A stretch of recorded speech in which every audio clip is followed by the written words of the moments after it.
In the annals of Russian history, there exists an unconquerable force. It's not a military general or a political leader, it's General Winter. This term refers to the harsh Russian winter. It has played a crucial role in defending the nation against invaders. The extreme cold and heavy snowfall have been Russia's most reliable allies. Napoleon's Grande Armée learned this lesson the hard way in 1812. They marched into Russia with over 600,000 men. But the bitter cold decimated their ranks. Soldiers froze to death, horses died by the thousands, food became scarce. The French army retreated in disarray. Only about 100,000 men made it back. General Winter had claimed a decisive victory. More than a century later, Hitler's Wehrmacht faced the same foe. Operation Barbarossa began in June 1941. The Germans advanced rapidly at first, but as winter set in, their progress ground to a halt. Tanks and vehicles froze. Soldiers suffered frostbite and hypothermia. The Soviet counter-offensive, aided by General Winter, pushed the Germans back. Russia's climate is not just a geographical feature. It's a strategic asset that continues to influence Russia's military thinking to this day. Russia's immense territory presents a formidable challenge to any would-be invader. It spans 11 time zones. It covers more than 1/8 of the Earth's inhabited land area. This vastness is both a blessing and a curse for Russia. It provides depth for defense, but it also makes governance and development challenging. The sheer scale of Russia's landscape has confounded many military strategists. Supply lines become stretched thin over vast distances. Armies struggle to maintain cohesion across such expanses. The terrain varies dramatically from the European plains to the Siberian tundra. Each region presents its own set of challenges. Forests, mountains, and rivers create natural barriers. The strategy of trading space for time has been employed repeatedly. As enemies advance, they become overextended. Meanwhile, Russian forces can fall back, regroup, and counterattack. This tactic proved effective against both Napoleon and Hitler.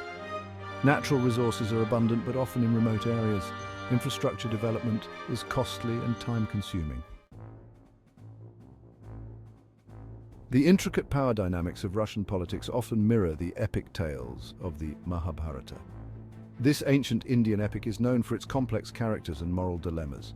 It's a story of power struggles, alliances, and betrayals. These themes resonate strongly with Russia's political landscape. In the Mahabharata, the Kaurava and Pandava cousins fight for control of a kingdom. This echoes the power struggles in post-Soviet Russia. Different factions vied for influence in the 1990s. Oligarchs, politicians, and former KGB officials all sought to shape the new Russia. Just as Krishna advises Arjuna in the Bhagavad Gita, modern Russian leaders often justify their actions as necessary for the greater good. They portray themselves as guardians of Russia's interests. This narrative helps maintain popular support. The concept of dharma or duty is central to the Mahabharata. It's also relevant to understanding Russian politics. Leaders often frame their decisions in terms of their duty to the state and people. This can justify actions that might otherwise seem authoritarian. Vladimir Putin's rise to power marked a turning point in Russian history. He emerged from relative obscurity in the late 1990s. By 2000, he had become president of Russia. Putin promised stability and order after years of chaos. Many Russians welcomed this message. Putin's background in the KGB shaped his worldview. He saw the collapse of the Soviet Union as a catastrophe. His goal became the restoration of Russia's great power status. He centralized power in the Kremlin. He reined in the oligarchs who had amassed wealth and influence in the 1990s. The early years of Putin's rule saw significant economic growth. Oil prices were high. Living standards improved for many Russians. This helped cement Putin's popularity. However, Putin's rule also saw a gradual erosion of democratic norms. Independent media came under pressure. Opposition figures faced harassment or worse. Critics argued that Russia was sliding back into authoritarianism. Under Putin, Russia has pursued an assertive foreign policy. It seeks to reassert its influence in what it sees as its sphere of interest. This has led to tensions with the West. The 2008 war with Georgia was an early sign of this new approach. Russia intervened to support separatist regions in Georgia. The annexation of Crimea in 2014 marked a major escalation. Russia seized the peninsula from Ukraine after a disputed referendum. This move shocked the international community. It led to sanctions against Russia. But it was popular domestically. Many Russians saw it as righting a historical wrong. The ongoing conflict in eastern Ukraine is another flashpoint. Russia denies direct involvement, but it supports separatist forces in the Donbas region. This conflict has dragged on for years. It remains a major source of tension between Russia and the West. Russia has also intervened in Syria, supporting the Assad regime. This move has given Russia a foothold in the Middle East. These actions have raised Russia's profile on the world stage. The Russian people have shown remarkable resilience in the face of challenges. Economic sanctions have hurt the economy. Living standards have stagnated or declined for many, yet public support for the government remains high. This paradox puzzles many outside observers. Several factors contribute to this resilience. Historical memory plays a role. Many Russians remember the chaos of the 1990s. They fear a return to those unstable times. The government's messaging reinforces this fear. It portrays itself as a bulwark against chaos and foreign interference. State control of media helps shape public opinion. Alternative viewpoints are marginalized. The government's narrative dominates the airwaves. This creates an echo chamber effect. Many Russians are exposed to a consistent worldview that aligns with the government's positions. There's also a sense of pride in Russia's resurgence on the world stage. This nationalist sentiment helps offset economic hardships. The international community has responded to Russia's actions with sanctions and diplomatic pressure. These measures aim to change Russia's behavior. They target key individuals, companies, and sectors of the economy.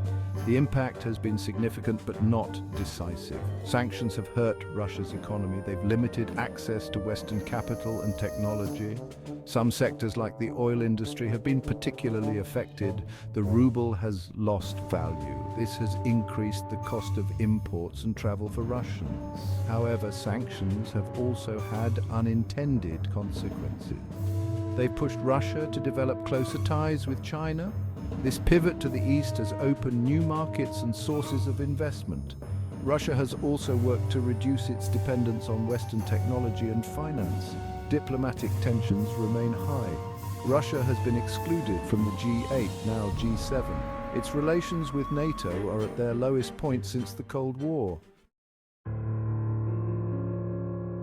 Russia's system of governance under Putin is often described as managed democracy. It maintains the outward forms of democratic institutions, but in practice, power is highly centralized. The Kremlin exerts strong influence over all aspects of political life. This system has its defenders. They argue it provides stability and allows for long-term planning. They point to Russia's recovery from the chaos of the 1990s. Critics, however, see it as authoritarian. They worry about the lack of genuine political competition and civil liberties. The role of the security services, particularly the FSB, is crucial. Many key positions are held by individuals with backgrounds in these agencies. This creates a mindset focused on control and potential threats. It shapes both domestic and foreign policy decisions. The question of succession looms large. Putin has been in power as either president or prime minister since 2000. The system is heavily dependent on his personal authority. Russia's history is one of endurance in the face of adversity. From repelling invaders to surviving political upheavals, the country has shown remarkable resilience. This spirit continues to shape Russia's actions on the world stage today. The challenges facing Russia are significant. Economic sanctions, diplomatic isolation, and internal pressures all take their toll, yet the country continues to assert itself as a major power. It refuses to accept a subordinate role in global affairs. The future of Russia remains uncertain. Much depends on how it navigates its relations with the West and China. Internal reforms and economic diversification will be crucial. The transition of power, when it comes, will be a critical moment. As we reflect on Russia's unyielding resolve, it's worth considering a quote from Fyodor Dostoevsky.